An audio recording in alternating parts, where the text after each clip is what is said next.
We don't have a full kitchen. It's a couple of induction burners. Something feels different today inside the kitchen at Bruto in Denver. We are sitting at the Michelin Star restaurant Bruto. Head chef Michael Diaz de Leon Feels good. Feels really good. can hardly believe it. It's been a whirlwind of events, all really good. And I just feel like I'm riding this high, it just won't come down. 1 Michelin star for the Mexican restaurant and 1 Green Star for sustainability. The hardware. 1 Michelin and this baby, the Green Star. A star from Michelin can be a game changer. We are at something like 275 reservations just in the last 24 hours. The restaurant industry is not easy. Sometimes a lot of us don't make a lot of money. We struggle, and this just gives us like some job security for the foreseeable future. Our sales went up 74% from the week prior to the week after the award. The Ginger Pig, serving up Asian street food in Denver, earned a Bib Gourmand from Michelin. A good meal at a good quality, says the famous guide.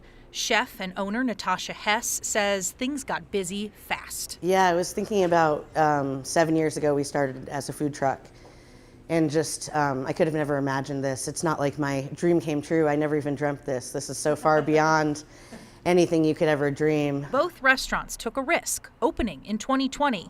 A bet that paid off with a now global spotlight. This award is a team award. This isn't a chef award, and that's why it's extra special to us. It's everyone, and it takes every one of us every night to make this happen. So the Michelin Guide doesn't just show up in Colorado. The state pushed very hard to bring it here. The Colorado Tourism Office tells us they will pay $135,000 a year for the next 3 years.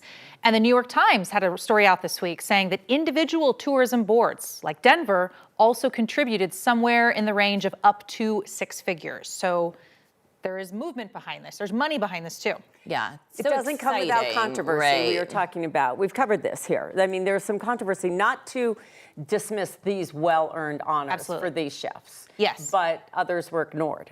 So there has been some questions based on where the guide picked, how much each city was willing to spend to market itself. Denver, Boulder, Aspen, Vail, Beaver Creek, they were all included. Some people were not included. Aurora restaurants were not included in this. And we've actually previously spoken to one of the highly decorated chefs in Aurora, at Annette's, who was frustrated that the guide didn't look at restaurants in her city, and who's questioned, like, who else could have won this prestigious award if their city had been included? Perhaps more diversity in this, perhaps more geographic diversity in this. Other chefs who have won a lot of awards who weren't even part of this conversation, which it can be frustrating. Yeah. But that doesn't diminish the ones who did win, too. It's a challenging conversation. No, totally, congratulations. These are incredible restaurants, incredible chefs. When you look at entire areas that weren't included, and when you look at specifically a place like Aurora that has one of the most diverse, demographics in our area, and I think some of the culturally diverse restaurants weren't included, I have a problem with that. Breckenridge, an incredible town known for, its culinary feats as well. We just ignored Breckenridge. So yes, exciting day. I've got like all of these restaurants on my list that I haven't been to yet. I've been to most of them. But yeah, I think there are some questions and some concerns surrounding who's not included. Maybe we should start the Alex Guide.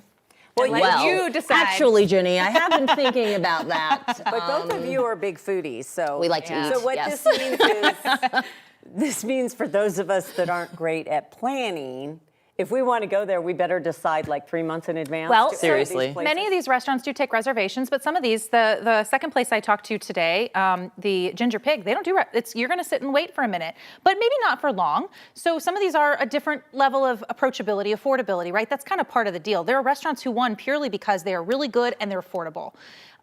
So yes, some places are going to have very long wait lists. Some places, you just got to wait an hour and go get a cocktail while Okay, you and wait. again, you guys explain this to me. They're anonymous, the people that go in, right? They have no idea who these people are, is the way I don't know understand that. it, when they go in and judge. I don't know the specifics of exactly how it works, but my understanding is this is a quiet. These restaurants that won didn't know they won They until had no last idea. night, so Okay, yeah, it's so not it's like super secret. Hey, Michelin's coming in today. No, that's Right. not how this works. But to be one of these judges, I mean, the accolades they have and the knowledge they have about food is incredible. So it's not just anybody, right, like rolling in. So that's good Maybe to it's know. you and we just don't know. I Are need you a to- Michelin guide? I need to step judge? up my palate. You guys know what I eat. That's my problem. Okay. Good. All right. Are you going to put all the restaurants Yes, in yes, your... we already have a list on the website right now Perfect. if you want to find out not just who won stars, but some of the other awards that were also very prestigious in this group. So. Okay. All right. Well, Exciting give stuff. us lists. All right. Thank you.